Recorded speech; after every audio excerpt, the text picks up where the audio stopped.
Bon, c'est interdit de pêcher, puis tu pêches moins, quoi. Oui. Et tu voles personne. C'est un jeu de mots, hein. Bon, oui. T'as pas le droit de pêcher ça. Et maintenant tu vas en prison pour ça. Bon, salut les copains. Là, vous êtes venus me demander en tant que Badénois un petit peu la perception que j'ai eue des synagogues pendant ma jeunesse.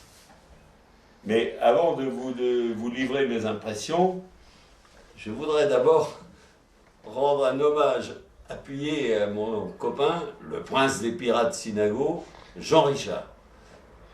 Prince des pirates, parce que qu'il s'en défende, il a été au moins jusqu'à sa carrière, la fin de sa carrière. Peut-être qu'il l'est encore aujourd'hui, mais surtout il a su piocher dans la mémoire des archives départementales et dans la mémoire des synagogues pour rappeler toute cette époque, disons-le, glorieuse. Les synagogues, comme j'étais mouillé notamment dans la baie de Cardelan en face de Toulindac, pour ce qui nous concerne, nous, le soir, quand ils avaient pêché du corlazo, ou le lendemain matin, parce que ça se pêchait à la tombée de la nuit, donc ils n'avaient pas le soir, mais le lendemain matin, ils passaient dans les fermes pour aller vendre leurs poissons. En corlazo, j'avais des poissons maillés dans les filets. Le chalut, il n'y en avait pas tellement. Et ils avaient un grand panier en osier sur la tête. Et ils allaient traverser les champs, ils allaient à Toulindac, tout ça, et ils proposaient là, on les connaissait, ils avaient aussi, il y avait des Dorion, il y avait des Doridou, des Lefranc, il y avait un qu'on appelait Saint-Pierre, il y avait l'autre, il y avait Nini Torimial, certains s'en souviendront, Nini Torimial, la pauvre. Et puis, ils allaient vendre leurs produits dans les fermes, ils achetaient parfois un peu de beurre, parce qu'ils partaient pour une semaine de Séné. Mais ils avaient aussi la réputation de mieux connaître que nous les champs de légumes, de betteraves, de navets, de patates, de choux. Comme ça, quand ils avaient vendu leurs poissons, et puis après qu'ils avaient bu un coup de cidre dans la ferme, en rentrant à bord, ils faisaient leur marché dans les champs. Quoi. Ils prenaient 2 ou 3 choux, ils prenaient une poignée de carottes, ils prenaient des navets, et puis ils pouvaient faire leur soupe à bord en revenant. Ils connaissaient mieux, aussi bien tous les champs de la région que les endroits où mettre leurs filets. Hein. C'était ça les synagogues. Ça c'était le synagogue normal qui n'était pas trop pirate. Je dis bien comme on les voyait chez nous. Mais le vrai pirate, lui, le petit pirate, mais le petit pirate, il venait mouiller comme ça, près des parcs, le long des parcs de la vasière de Moustran ou des autres vasières. Et puis avant de rentrer à Séné le samedi, il sortait sa petite drague, on rentre comme ça, à la plate, puis 3 ou 4 dragues coups de drague sur les parcs, quelques dizaines, quelques centaines de kilos d'huîtres plates, parce qu'avec des plates, de toute façon à l'époque. Puis à Séné, ils avaient pratiquement tous 10 ou 20 arts ou 30 arts de parc, légaux, ça je l'avais demandé à la marine, et quand ils arrivaient, vite fait, bien fait, ils mouillaient les huîtres qu'ils avaient récupérées, hein, pas piratées, mais récupérées comme ça sur les parcs des Badénois ou des Gardes-Marincains, et les mouillaient sur leur parc à Séné. Puis au moment de la saison des huîtres, ils allaient récolter leurs huîtres à eux, quand même, sur leur parc à eux. Alors moi, quand j'étais gamin, dès que je sortais de Séné, il y a toujours une chose qui m'a marqué, c'est qu'à chaque fois, le mot synagogue était associé à pirate. Dès qu'on sortait de Séné, on allait à Radon, on allait à Baden, on allait à Sarzeau, on allait partout. Je suis cinéma, pirate. Et moi j'ai fait des recherches, je me suis toujours demandé, mais pourquoi que les synagogues aient ce comportement-là? C'était une question de survie.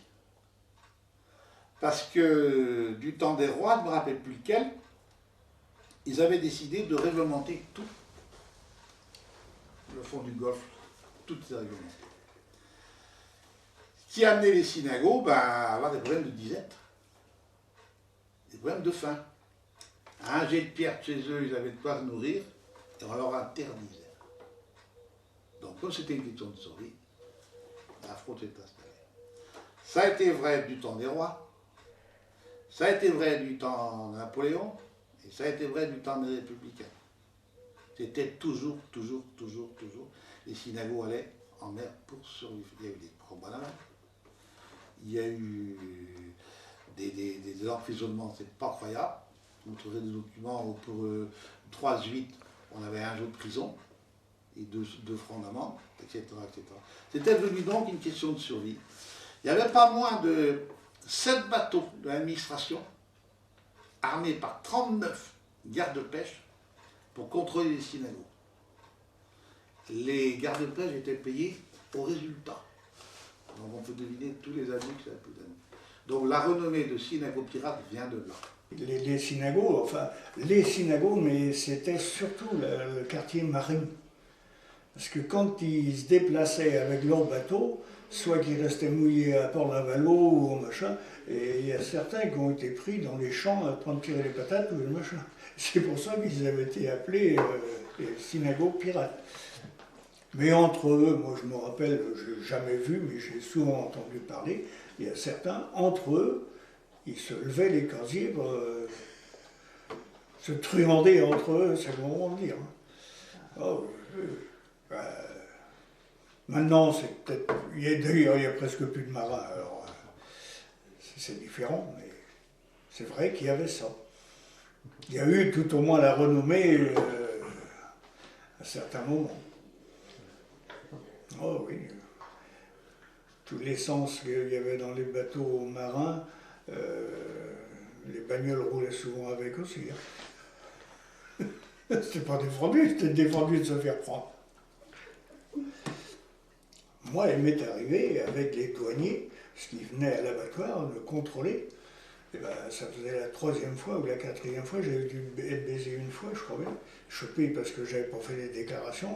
Tous les bêtes étaient pendant, mais c'était pas déclaré.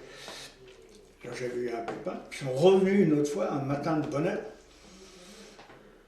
Oui, c'est un matin de bonne heure. Non, si c'est pas vrai, j'avais un bœuf et 2 veaux en pendant, qui n'étaient pas déclarés. Ah, je me suis pas dégonflé, j'ai pris une langue de bœuf, je l'ai mis dans un papier, et puis je l'ai foutu dans la sacoche du flic. Puis je dis, vous faites, au douanier, je dis, vous me faites chier, foutez-moi le camp d'ici, je veux plus vous voir. Et il est parti avec. Hein. Ouais. Et je ne me rappelle plus, au moins 3-4 ans après, ma femme était à Lorient, elle l'a reconnu, puis elle lui a dit, il ne savait plus où se mettre. Et sa femme était avec.